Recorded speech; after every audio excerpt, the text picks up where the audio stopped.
voltar a falar da situação do Rio de Janeiro, porque governadores de direita se reuniram lá no Rio e anunciaram a criação do Consórcio da Paz. Vamos tentar entender melhor com o Rodrigo Viga, que chega ao vivo novamente com a gente. Viga, como é que vai funcionar esse consórcio? Tudo bem, Márcia? Boa tarde para você mais uma vez, para o Bruno, para o nosso ouvinte espectador internauta do Tempo Real. Vai funcionar da seguinte forma: a sede vai ser aqui no Rio de Janeiro. E é uma espécie de consórcio que, na verdade, é uma cooperação mais próxima, mais íntima entre os estados que vão integrar esse consórcio da paz. Em princípio, ele foi instituído, criado por governadores do campo da direita, mas, segundo aqueles que falaram sobre a criação dessa iniciativa, não haverá veto, proibição ou alguma coisa do gênero em relação a qualquer ente federativo, qualquer estado, seja de um representante, de um governante da esquerda, do centro ou da direita, todos estão convidados para fazer parte dessa cooperação na área logística, na área da inteligência e até mesmo de tropas. É muito pouco provável, por exemplo, que o Rio de Janeiro, São Paulo, que tem um know-how, uma estrutura, uma logística, equipamentos de vanguarda, precisem, por exemplo, da ajuda em termos de equipamentos de Santa Catarina ou do Mato Grosso. Mas é aquela história, em momentos de crise, tudo é bem-vindo, tudo é oportuno. Fizeram parte dessa reunião que aconteceu no Palácio Guanabara, o governador do Rio de Janeiro, Cláudio Castro. O de São Paulo, Tarcísio de Freitas, participou remotamente. Participaram ainda Romeu Zema, de Minas Gerais, e Ronaldo Caiado, de Goiás, potenciais candidatos à presidência da República no ano de 2026. O Eduardo Riedel, que é do Mato Grosso, além ainda do Jorginho Mello, que foi o autor dessa ideia, desse nome, Consórcio da Paz, e da vice-governadora do Distrito Federal, Celina Leão. Vamos ouvir então o que disse o governador do Rio de Janeiro, Cláudio Castro, embora isso tenha sido interpretado como uma espécie de iniciativa dos estados, mediante a negligência, segundo os governantes do governo federal. Vamos ouvir o que disse o governador Cláudio Castro, qual é a real intenção desse escritório da paz, desse consórcio da paz, melhor dizendo.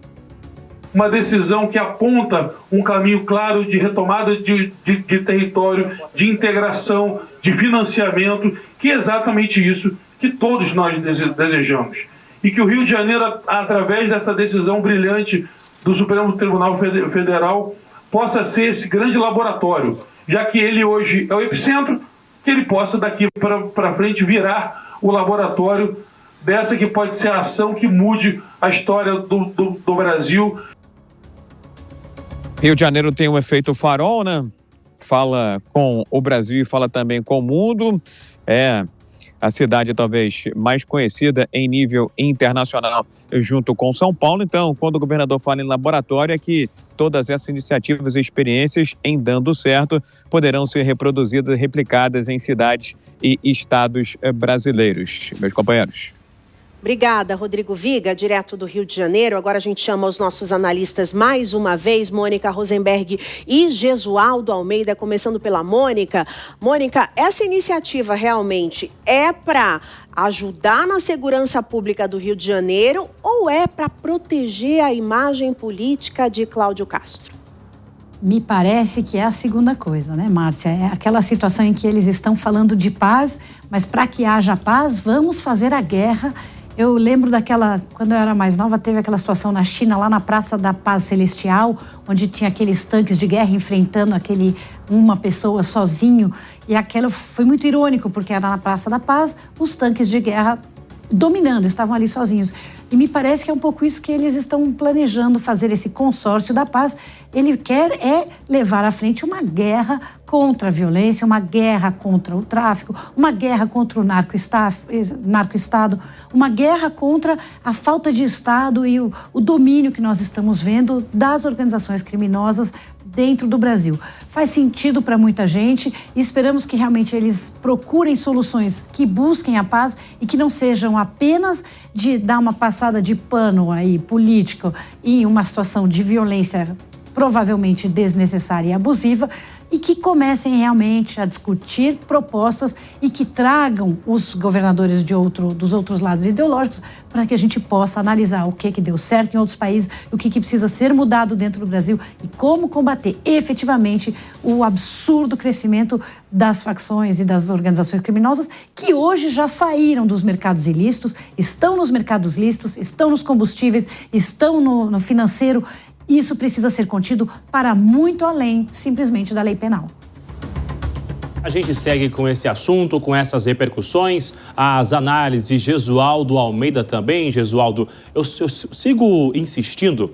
Já tem alguns dias, algumas horas que essa operação aconteceu. A gente viu essa articulação dos governadores, já se cria um consórcio, então, para falar sobre segurança. O governo federal já enviou seus ministros, estiveram lá em loco, no Rio de Janeiro, mas a figura do presidente da República não se manifestou e não se posicionou para, de fato, ir lá em loco, acompanhar ou para lamentar as mortes, como os seus aliados estão fazendo, e não tem esse tipo de posicionamento firme em ir lá, em se posicionar. A figura do presidente da República é uma estratégia assertiva, de fato, quando acaba se ocultando e colocando os seus aliados para atuar em uma situação de crise como essa que estamos enfrentando no Rio de Janeiro?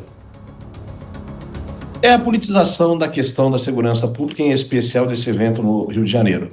E vamos combinar, né? Esses governadores que se reuniram com Cláudio Castro agora estão surfando na fama, ainda que transitória, do governador. Sejamos realistas. Há uma semana atrás, pouquíssimas pessoas sabiam o nome do Cláudio Castro, sabiam que ele era efetivamente, quem era efetivamente o governador do Rio de Janeiro. E hoje o país só se fala dele. Ele alçou pelo bem ou pelo mal, mas ele alçou uma projeção que antes ele não tinha. E esses governadores tidos por direita, que têm como bastião, que têm como bandeira defenderem de forma intransigente a segurança pública, se unem nesse momento que lhes é favorável. Basta ver que a opinião pública está de acordo com aquilo que foi feito. Não vamos discutir o mérito, se é bom, se é ruim, mas a opinião pública parece estar de acordo com aquilo que foi realizado no Rio de Janeiro, e esses governadores de direita, que têm a mesma linha ideológica, parecem fazer o contraponto. Nós defendemos a população, ao passo que o presidente da República não veio aqui até agora, não levantou as vozes para dizer de forma favorável a essas operações, pelo contrário, só criticou e não enviou o seu efetivo. É uma manifestação eminentemente política e que vem ao encontro dessa fama, talvez transitória, talvez efêmera, mas uma fama do governador do Rio de Janeiro.